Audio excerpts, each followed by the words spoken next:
Realtine is going to have to cop herself on and, you know, decide what she's doing with her life and stop being such a disaster. You know, I see her sometimes when she thinks no one's looking. And she looks so sad. But in fairness, she brings this sadness on herself.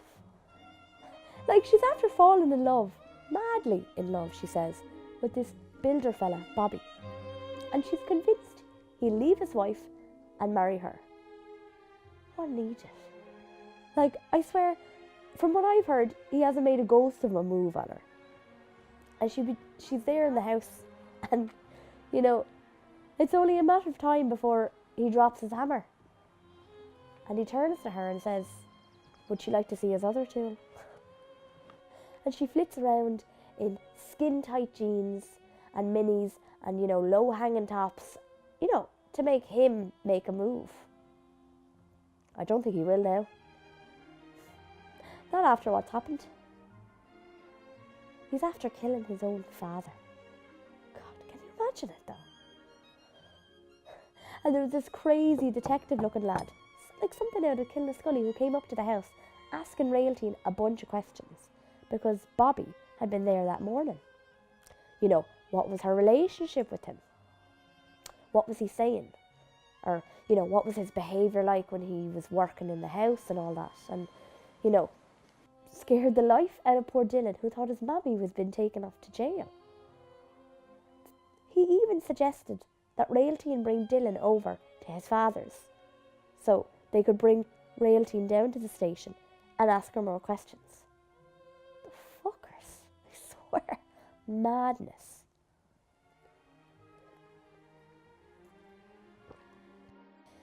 There's a kind of inevitability about Realtine, you know.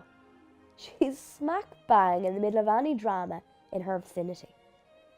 She's been waggling her little arse in front of him, you know, right in front of his face. And all the while there was a murderer inside him. Can you imagine that though for a second? He just stove in the poor man's head. Well, that's what I heard. It's great crack now though. Realtine is acting like she's some victim of a miscarriage of justice. She's been crying her eyes out all week.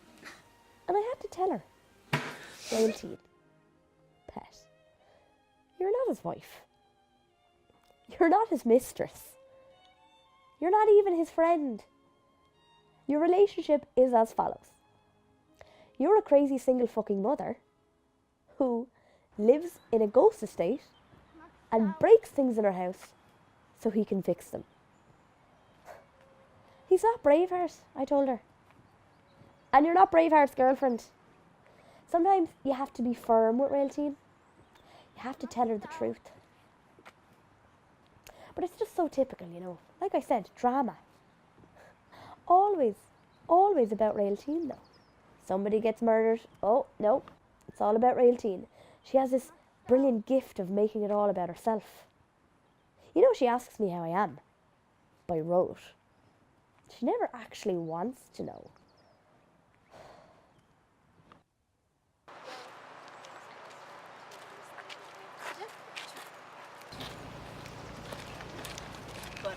Yeah. So, how are you? I'm actually really exhausted, Realtine.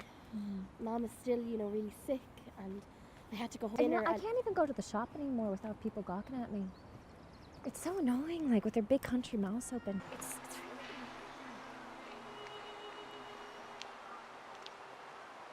her eyes kind of, you know, glaze over, and she says stuff like, oh, aww, and sort of tuts non-committally in a kind of, I don't know, mock sympathy. And she just gets more and more impatient until she can finally start talking about herself. I don't know why I spend all my time thinking and talking about Realtine. She never bothers her arse to think about me.